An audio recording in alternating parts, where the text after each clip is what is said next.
Readers, this is Yellow, Listen and Respond. Stand Tall, Molly Lou Melon. So before we start, I want you to preview the text by looking at this front cover. And readers always collect clues before they get started reading. So you're going to look at the front cover and the back cover and then fill in the chart. What do you think this book is going to be about, and why do you think that? So this is the cover, Stand Tall, Molly Lou Melon, written by Patti Lavelle and illustrated by David Catrow.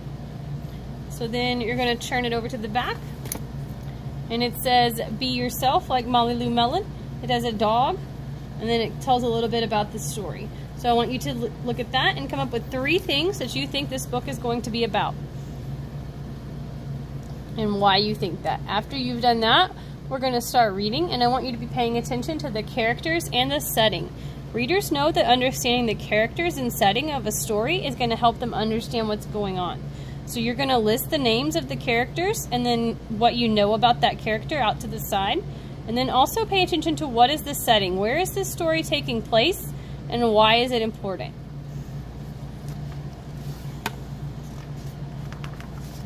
So, Molly Lou Melon stood just taller than her dog and was the shortest girl in the 1st grade. She didn't mind. Her grandma had told her, "Walk as proudly as you can and the world will look up to you."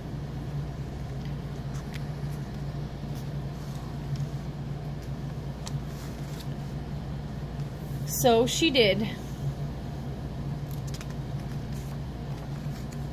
Molly Lou Melon had buck teeth that stuck out so far she could stack pennies on them.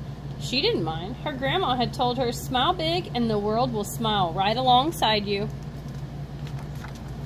So she did.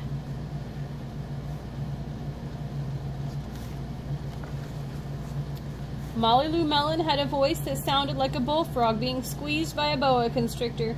She didn't mind. Her grandmother had told her, "Sing out clear and strong and the world will cry tears of joy." So she did. Molly Lou Melon was often fumble-fingered. She didn't mind. Her grandma had told her, "Believe in yourself and the world will believe in you too."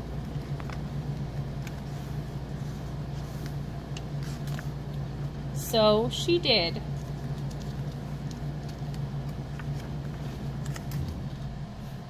Then Molly Lou Melon moved to a new town. She had to say goodbye to her grandma and all of her friends and start in a new school.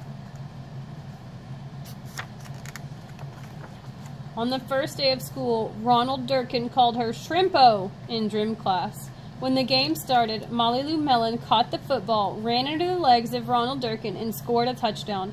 All of the children thought, "Wow, she's good," and Ronald Durkin felt very foolish. So readers, I'm going to pause here. It seems like we have at least 3 characters to write down, and we know a little bit about each character. So go ahead and take some time and fill in your Respond and Blog document, the characters from the story and what you know about each one of them. Go ahead and also fill in the setting, and how does the setting match with the characters.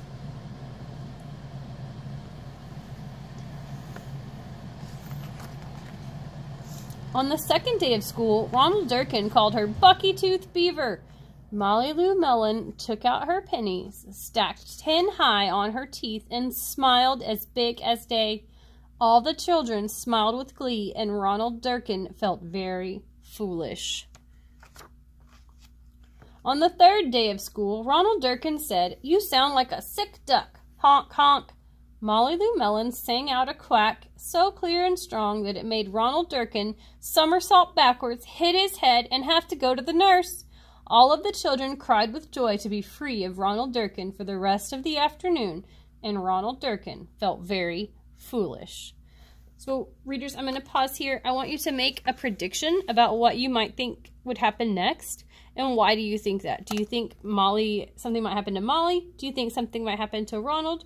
Go ahead and make 3 predictions and why you think that about what might happen next in your Respond and Blog document.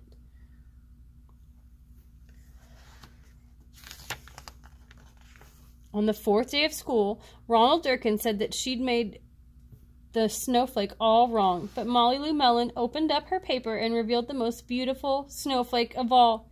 All the children oohed and awed, even Ronald. On the 5th day of school, Ronald Durkin brought Molly Lou Melon a stacking penny for her tooth and smiled at her.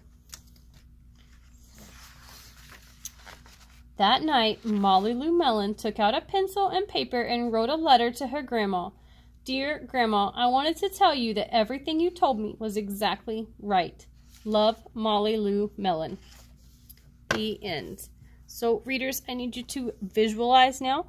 So, what do you think that it looks like in your head? What were some things that you were thinking of?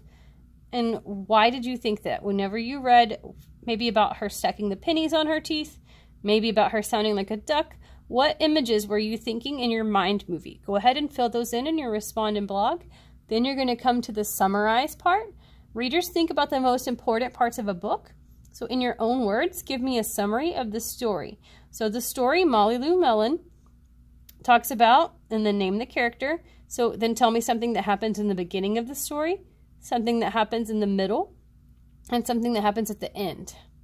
Go ahead and finish that up and then turn in your Respond and blog paper. Then you can move to Lexia, IXL, or MobyMax.